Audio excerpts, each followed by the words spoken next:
Então, meus amigos, vamos dar sequência aqui, a segunda parte da mensagem aqui da palestra sobre como ser bem-sucedido na profissão de fisioterapia, né? Ou como ser bem-sucedido como fisioterapeuta.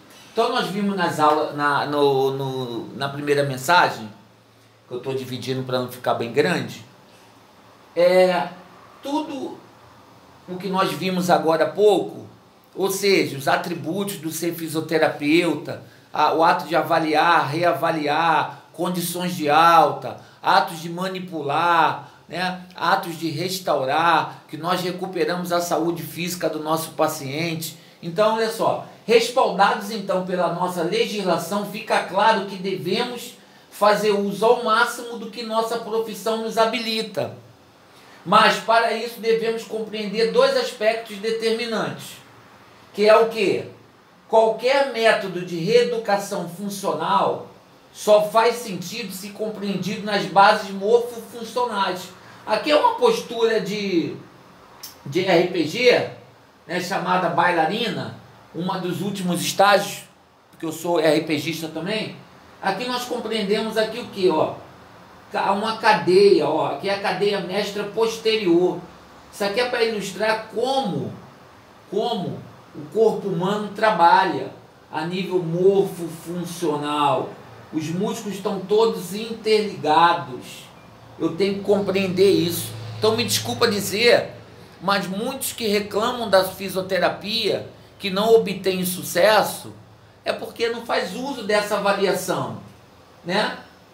Me desculpa mais uma vez, mas eu preciso compreender anatomia, cinesiologia, biomecânica, para poder fazer um diagnóstico e uma abordagem terapêutica. E o segundo aspecto, é necessário fechar o diagnóstico fisioterapêutico.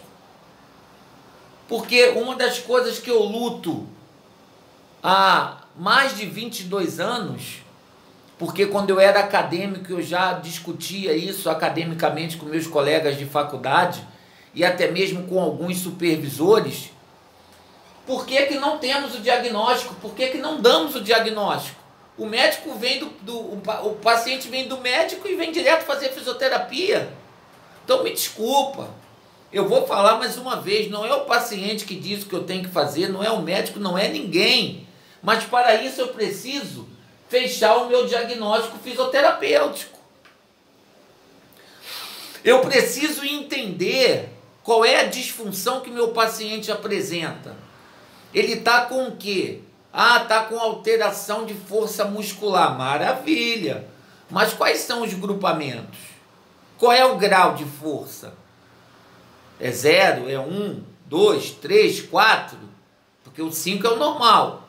Então eu preciso, se você quiser também na minha página aí tem eu ensinando como é que faz teste muscular. Por quê?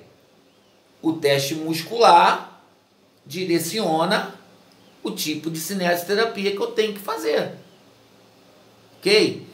Ele está com alteração de movimento, de arco de movimento. Maravilha! Mas é apenas uma limitação articular ou é um bloqueio articular? Qual é a amplitude que ele está limitado? Eu tenho que pegar o goniômetro e tenho que fazer essa investigação. O bloqueio é para flexão, o bloqueio é para extensão, o bloqueio é para quê? Qual é o movimento que está limitado? Eu posso ter, na mesma articulação, uma limitação para flexão de cotovelo e posso ter um bloqueio para extensão de cotovelo. Então são métodos diferentes de tratamento. Uma das páginas que são mais visitadas e mais curtidas e mais visualizadas e comentadas da minha página é sobre desbloqueio de joelho. Eu tenho um vídeo aí que te mostra o desbloqueio de joelho. Por quê, meu amado? Se eu avalio um bloqueio articular, é óbvio que eu ainda tenho que saber se é um bloqueio mecânico ou se é um bloqueio fisiológico. Eu preciso, em outro momento eu vou te informar sobre isso, essa diferença de um bloqueio articular fisiológico de um bloqueio articular mecânico. Mas, a grosso modo, uma limitação articular, eu consigo, com técnicas de alongamento terapêutico, restabelecer o arco de movimento. Agora, um bloqueio articular, eu só consigo recuperar o movimento com técnica de desbloqueio articular, que eu particularmente sempre usei contrair e relaxar. Ok? Ah, mas eu tenho um bloqueio articular mecânico. O bloqueio articular mecânico é proveniente de um corpo estranho. Então eu preciso ter, lembra do exame complementar? Eu preciso fazer um raio-x dessa articulação e visualizar o que está bloqueando.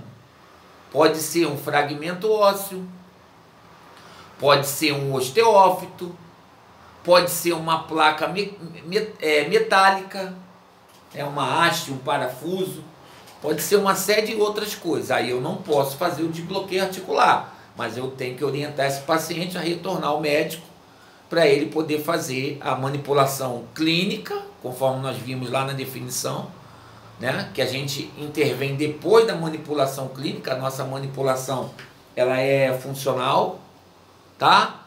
Então, o diagnóstico fisioterapêutico, eu disse aqui, ele tem que ser feito com clareza, pois é ele que abre a porta da verdadeira autonomia profissional, sendo a essência da nossa profissão e que pertence a todos os fisioterapeutas. Aí eu pergunto, por que só alguns utilizam? E aí eu vou te dizer, os profissionais que são bem-sucedidos na fisioterapia são aqueles que realizam a avaliação fisioterapêutica e conseguem precisar o diagnóstico fisioterapêutico. Professor Barradas, eu não te conhecia, estou te conhecendo agora. Eu posso perceber que você tem muita autoridade naquilo que fala e faz. Tenho mesmo. Mas sabe por quê? Porque eu boto isso aqui em prática. Quando eu avalio um paciente, eu tenho a certeza do que ele tem, eu vou tratá-lo com convicção. Agora, quando eu não avalio, ou quando eu avalio de qualquer jeito, quando eu não tenho a qualificação, que aquilo que eu te falei, é um bloqueio ou é uma limitação?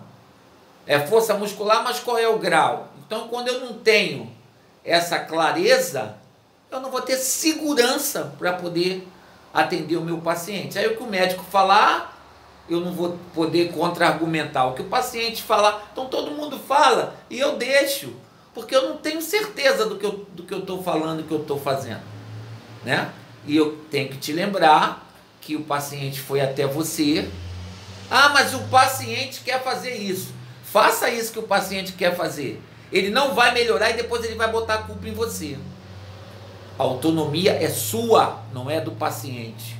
Tá bom? Então, meu amado, nossa primeira grande conclusão aqui. Eu só posso ser bem-sucedido na fisioterapia se eu realizar o diagnóstico fisioterapêutico com clareza. Tá? Quando eu qualificar, definição de diagnóstico fisioterapêutico é a quantificação e a qualificação do distúrbio funcional que o paciente apresenta. Diminuição de força, diminuição de arco de movimento, alteração de marcha, bloqueio e por aí afora. Hipotonia, hipotrofia, diminuição de força, alteração de marcha. Tudo bem? Então vamos dar sequência aqui. O fisioterapeuta de sucesso, é o que eu acabei de falar, não abre mão da avaliação fisioterapêutica e principalmente do diagnóstico fisioterapêutico. Ele não vai abrir mão. Ok? Ele não vai abrir mão. Se ele abrir mão do diagnóstico fisioterapêutico, ele está abrindo mão da essência da profissão. Ele está terceirizando a profissão dele. Aí você não vai ter sucesso. Você vai se sentir abatido, você vai se sentir desanimado, porque você não está tendo prazer, porque não foi você que elaborou a conduta, você está fazendo o que os outros estão mandando, ou estão achando. Tá legal? Então, primeira grande conclusão, como ter sucesso na nossa profissão, diagnóstico fisioterapêutico.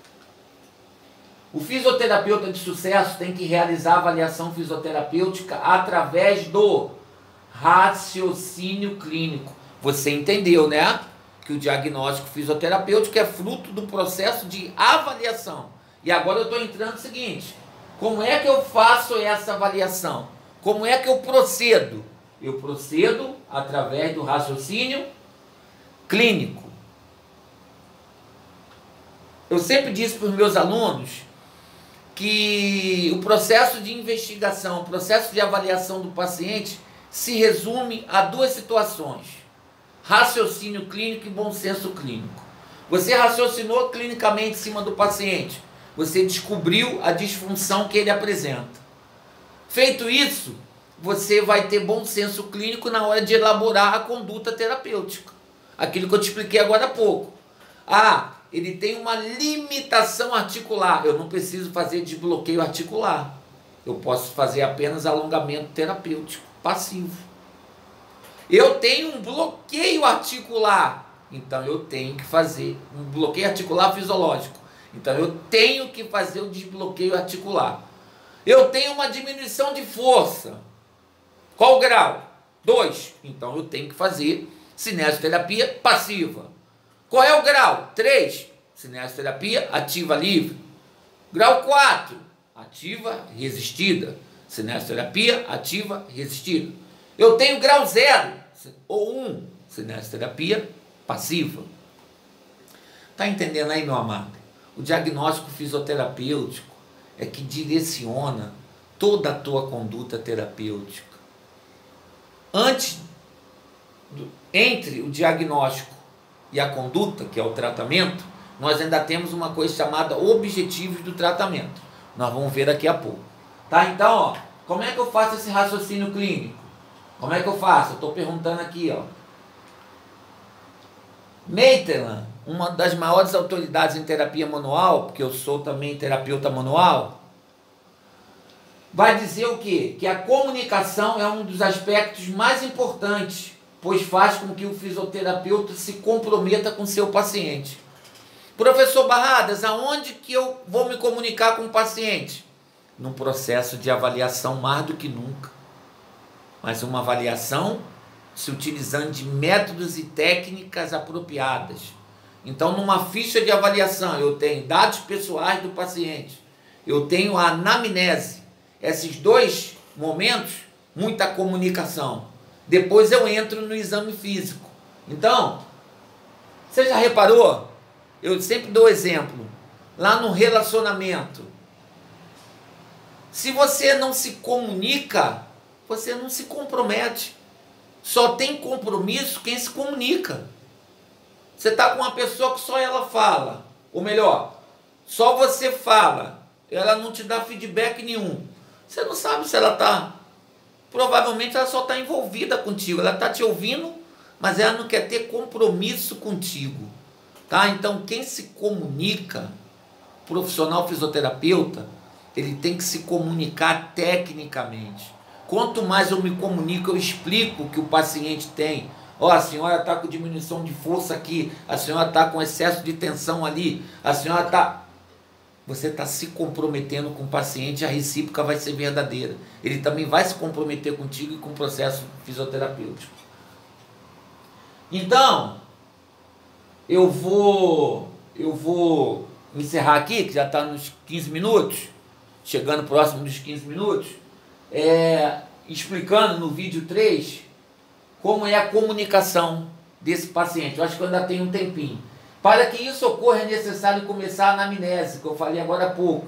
O primeiro aspecto é a comunicação, o segundo é a integração entre o enfoque teórico, anatomia, fisiologia, ou seja, onde dói, o que não está conseguindo fazer, com o enfoque clínico, se o paciente apresenta sinais e sintomas.